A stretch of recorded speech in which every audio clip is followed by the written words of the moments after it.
आप जो देख रहे तस्वीर में ये काले नकाब में वही पांचों आरोपी है जिन्होंने पूरे झारखंड और पूरे हिंदुस्तान में तहलका मचवा दिया कि लोग खुद पे यकीन करने में मजबूर हो गए। लड़की के द्वारा फ़ोन कराया गया और बताया गया कि गुडनी को मार दिया गया। यही ऑडियो के बाद पूरे शहर में दहशत का माहौल हो गया। लेकिन कहा गया है ना कि कब्र से भी सबूत खोज निकालती है पुलिस। यही कर दिखाया रांची के पुलिस ने। खुल गई इनकी प्रेम कहानी। सुनिए रांची एसएसपी की जुबानी। पीढ़ी के एक व्यक्ति के द्वारा सूचना दी गई कि उनकी दोनों लड़कियों का अपहरण हो गया है। उन्होंने बताया कि वे जो है कांटा टोली में मंगल टावर है, वहाँ आधार कार्ड सुधरवाने के लिए निकली थी, पर रास्ते में से उस लड़की का फ़ोन आया और फ़ोन में उसने बताया कि उससे ऑटो वाला उनके साथ ज़बरदस्ती कर रहा है और एक तरह से उन्हें किडनैपिंग करके ले जाया जा रहा है। दोबारा भी जो उनका ऑडियो आया उसमें था कि वो किसी जंगल में फंसी हुई है और वहाँ से उन्हें ट्रक का लाइट दिख रहा है। इस तरह की बातें आई जो बिल्कुल अपहरण की कहानी को बता रहा था। इस बात पर जो है एक एसआईटी सिटी एसपी के नेतृत्व में मैंने गठित किया, जिसमें कोतवाली डीएसपी, सिटी डीएसपी, हमारे तकनीकी सेल के पदाधिकारी और बहुत सारे ऑफिसर, जिसमें हिंदी पीढ़ी के पदाधिकारी और अन्य थाना के पदाधिकारी शामिल थे। और पूरी टीम ने बड़ी मेहनत और लगन से रात भर जो है जंगल, पहाड़, जो भी संभावित लोकेशन थे उसको सर्च किया।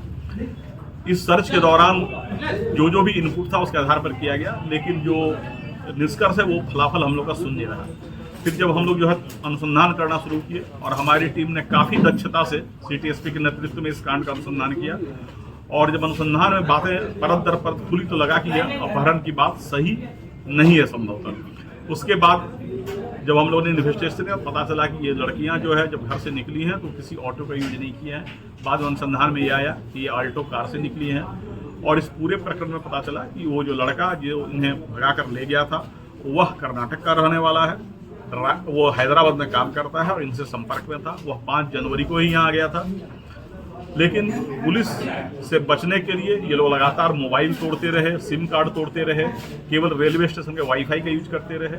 इस पूरे अनुसंधान के दौरान रांची पुलिस ने कई ट्रेन को सर्च किया, जिसमें से Palamu express, Shaktipunj express, Kamayani express, Gangavati express, Mandapam express, इससे बहुत सारे ट्रेन को सर्च किया गया। आरपीएफ के सहयोग से और वहाँ के स्थानीय पुलिस के सहयोग से कई स्टेशनों का सीसीटीवी फुटेज खंगाला गया, और एक ज़बरदस्त मेहनत जो है रांची पुलिस की टीम के द्वारा किया गया, और अल्टीमेटली कर्नाटक पुलिस के सहयोग से हम लोगों ने इसे कर्नाटक में गंगावती में अभियुक्त को भी पकड़ा और इन लड़कियों को बरामद किया। हम लोग अभी जो है इन लड़कियों से पूछताछ कर रहे हैं कि पूरा प्रकरण कैसे हुआ।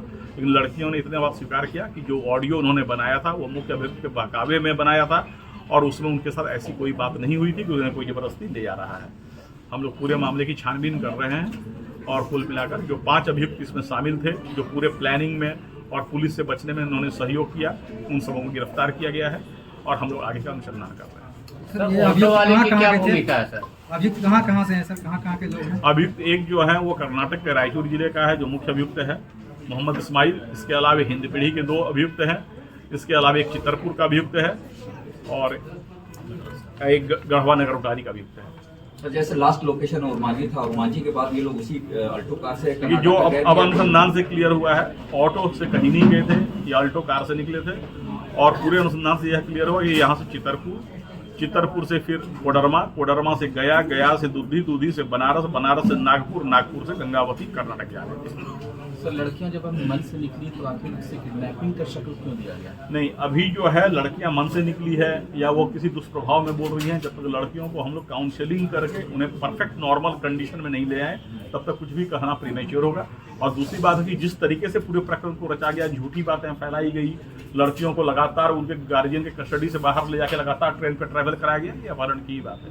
सर, जो ऑटो चालक है जिसके बारे में वायरल हो रहा था, या फिर उनका कहना है कि मेरा मान सम्मान को ठेस पहुंचा, मेरे से कोई ये भी नहीं लिया गया और उसका वायरल किया गया और हमको बदनाम किया गया, इससे वो ऑटो वालों पर भी जो है विश्वास कम हुआ लोगों का। इस तरह उस बात की हम लोग छानबीन करें, उस प्रकरण पर क्या क्या कार्रवाई। अभी हम लोग का मुख्य ध्यान अनुसंधान पर केंद्रित था, बाकी जो बातें फैली और अफवाह फैली उसके बारे में हम लोग अलग से छानबीन। सर, वापस लाने में कितना सहयोग रहा? वापस लाने में हमारी एसआईटी की टीम वहां गई थी, और मामले की गंभीरता को देखते हुए हमने पूरी एसआईटी को एरोप्लेन से कर्नाटक भेजा, और पूरे अभियुक्त और जो लड़कियां बरामद उन सबको भी हम लोग एरोप्लेन से लाए, ताकि मामले में कोई विलंब न हो, क्योंकि बहुत तरह की भ्रांतियां फैल रही थी और शहर में एक तरह का अलग तरह का वातावरण पैदा हो रहा है। जिस तरह से ये लोग सोची समझी ये प्लानिंग के तहत ये कार्य की है, पुलिस को गुमराह किया गया, गार्जियन को गुमराह किया गया, उसके लिए भी कानूनी प्रावधान है, और वैसा लगे तो लोग कानूनी प्रावधान के तहत उसमें कार्रवाई करेंगे। सर, राज्य के मुख्यमंत्री हेमंत सोरेन इसमें संज्ञान लिए। माननीय मुख्यमंत्री का शुरू से निर्देश था कि इस कांड को उच्च प्राथमिकता दी जाए और किसी भी तरीके से सबसे पहले लड़कियों को बरामद किया जाए, और माननीय मुख्यमंत्री के निर्देश के आलोक में ही मैंने एसआईटी का गठन किया था और एसआईटी ने काफी अच्छा काम किया।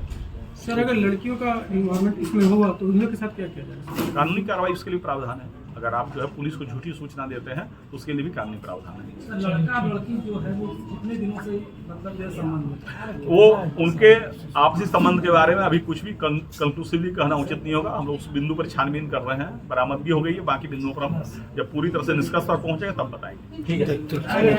कोर्ट में ऐसी कोई सूचना हम लोग के पास नहीं है।